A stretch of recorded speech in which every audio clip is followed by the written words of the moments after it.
Our final keynote address is going to be from Eric Sommerville. Eric is a presiding member. He may be known to a number of you, presiding member of the Northern and Yorke Natural Resources Management Board. In addition to that, Eric is a fifth-generation farmer at Spalding.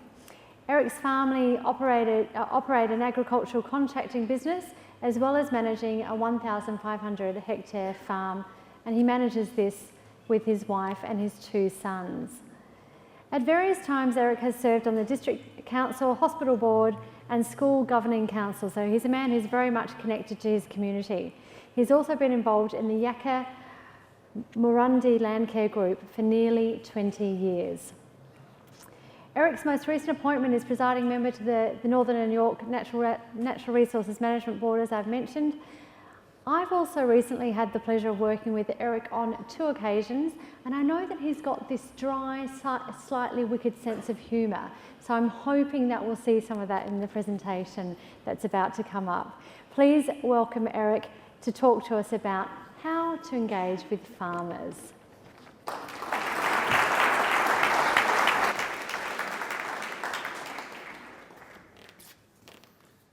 Thank you. I'm not sure about the humour bit. We do not inherit the earth from our ancestors. We borrow it from our children. How do I bring this up? I believe that to be true. Our board is trying to strike the balance between supporting... Yeah, we're right.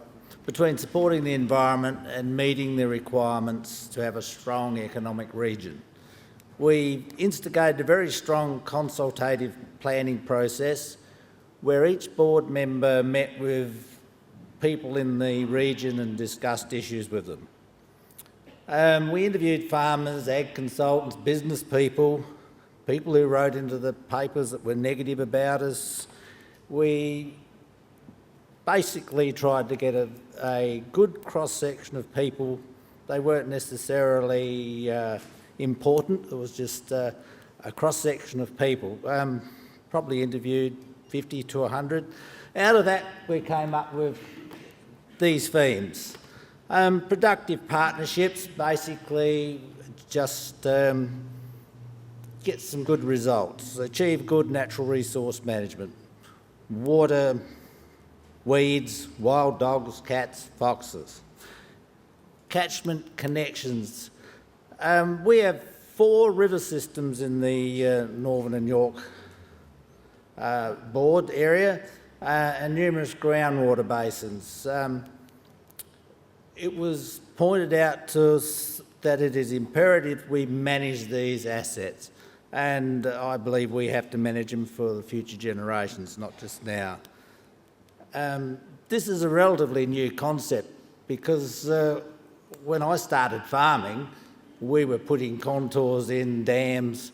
Now we're saying, no, you can't have any more dams. So we do have to bring the farmers with us as we change. Coasting along, we have 1,350 kilometres of coastline in our board area, and we have a job to protect that.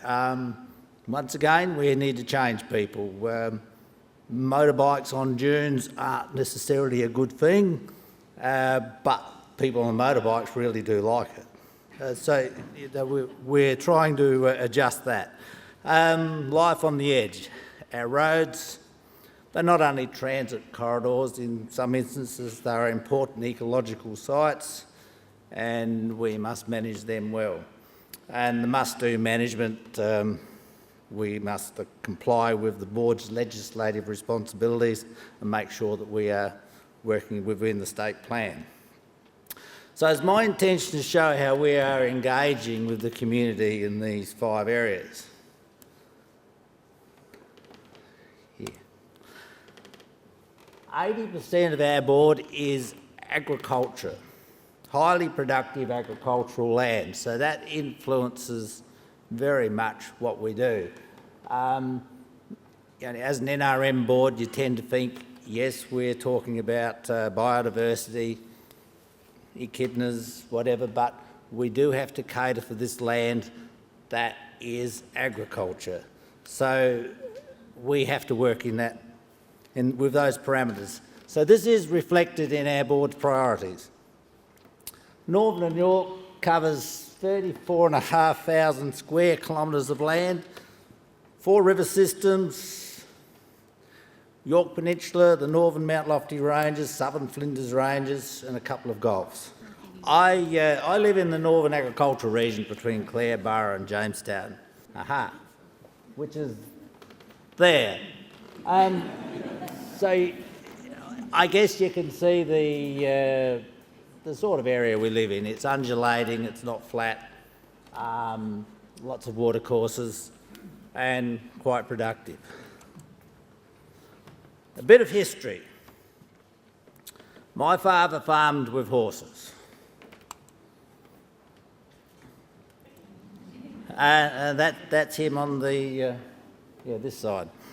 And as you can see, it was slow and probably interesting. We do it differently. We have tools not available to my father. And that's something very important to remember. He never had Roundup. He had to do tillage. It would be unusual for him not to work a paddock 6, 7 times. We spray it with Roundup. And then, that's just an aside. And then we start seeding. He could work probably 30 acres if he put in a really long day, change the horses twice. We go 24/7 and do hundreds of acres. It is possible to say our crops at the best time to suit their growing requirements. We can control weeds, plant nutrition, manage diseases, and we've only worked the paddock once and created a slit in the soil every 10 inches. So it's a lot different. We produce an internationally recognised quality product, and that's been mentioned before here today. Production is maximised while minimising adverse environmental outcomes. That's pretty, isn't it? Canola, lovely. Knowledge is central to our operation, whether it is understanding our soil structures, most appropriate plant varieties. So we host NVT trials, national variety trials. These trials are done all over Australia. They all have the same parameters. So if we look at a NVT trial, it compares horses with courses or courses with horses. And that way we know what we're getting is not biased by companies. That data is collected, it's collated. If we've got a paddock that, say, like last year got frosted, we then we can change the program in our computers so that when we seed, it puts out less fertiliser in that paddock because there was less taken out the year before. All those things are adjustable. It's amazing, and it's done from a satellite up there. The result of these production changes are astounding. Soil structure is improving, water infiltration is improved, and soil issues are being addressed. This is the picture. Put that on your wall. This says it all. A slit been sown every 10 inches. The canola is got fertiliser applied that far underneath it. It's pressed into the soil about that deep. It's wet, so that's good. But we've also got last year's stubble protecting it. And number one, there's no bugs on it, so that's good.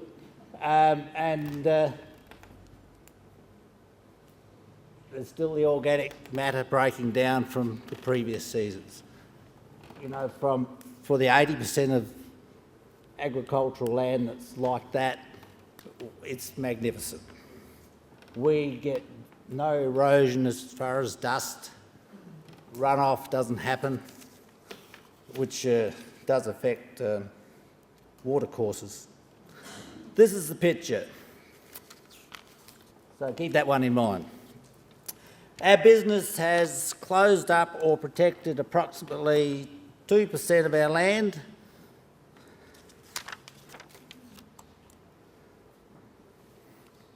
These areas are a mixture of high-value plant communities, usually too rocky for us to work, but that's okay, we still shut them up.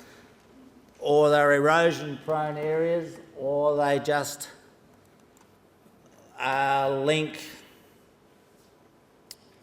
sites that we believe are worthy of linking. So what you can see there is a watercourse that we've been planting trees on. When Edward John Eyre went through the Spalding district, he said there were occasional acacias and she oaks. So there were no trees. Those trees you're looking at, apart from the ones on the top of the hill, are all planted, and that's very much part of our district. So we close off watercourses and plant them down.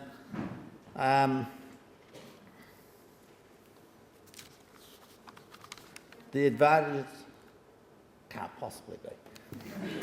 The advantages for us are hard to define. We hope to have beneficial insects to control pest insects, native bees for pollination, birds for insect control, improve our watercourses, but mainly we just like having them.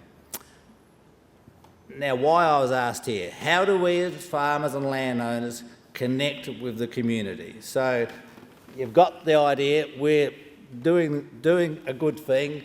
How do we get that message across? We formed a Landcare group in 1998.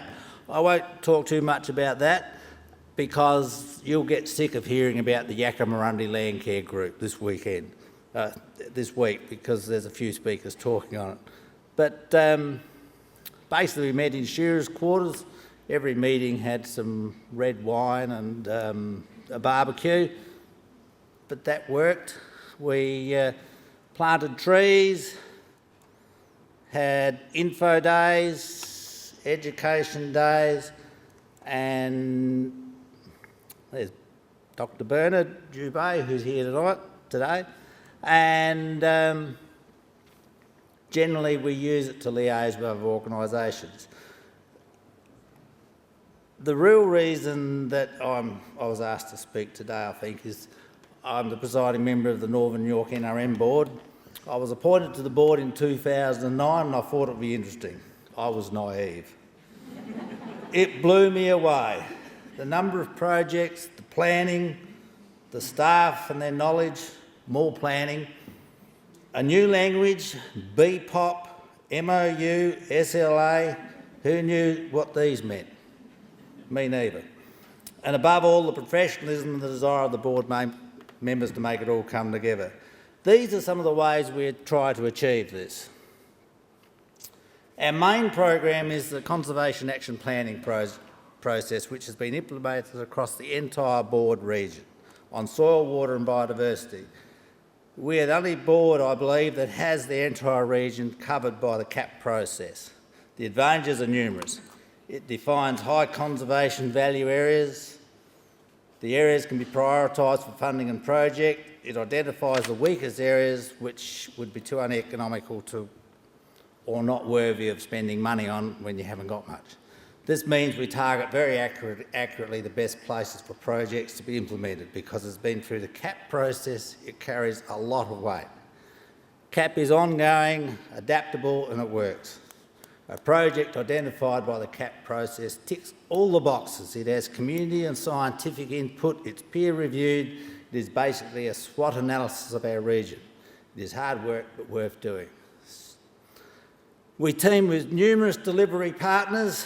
This it certainly isn't all of them. In particular, we have a regional alliance between Regional Development Australia, Central Local Government region. There's 12 councils in our board region, and ourselves. This alliance has the potential to achieve a lot if we get it right. Last week I spent time with the Coast Protection Board, another valuable ally. We work with Aboriginal Lands Trust. We have strong links with AgX Alliance. And for those who don't know AgX Alliance, it's the overarching umbrella body for all of those others that are up there. Most of those are in our area, so that is probably our primary contact with farmers, and it's a very, very good way to do it. So we support AgX Alliance, and AgX then supports these. We still do one-to-one with those groups, but hopefully AgX Alliance will make it all come together better. This is the Hartfield cropping trial site. One of the groups in our AgX Alliance mob. The reason I put this slide in, their Hartfield trial site is today, and they get 600 to 700 people who pay to go there. It would be double any other site in Australia. They would be dominant. And it's just done by volunteers. An excellent, worthy mob to work with. We have multiple projects with many partners. I'm not sure you're about to read all those. You can't. I just put it up there. Basically, it names what we do and who's doing them. So, Marine Debris Project was with other NRM boards, biodiversity, bush heritage, bushland monitoring with Nature Conservation Society, but it's also got a lot of sustainable agriculture ones in improving soil structure. So it's a good mix of our sustainable agriculture and biodiversity. Down. Okay, so you'll also hear about fox baiting later on from another speaker, so I won't spend too much time on that one. Wild cactus control is an area that we work in with landholders.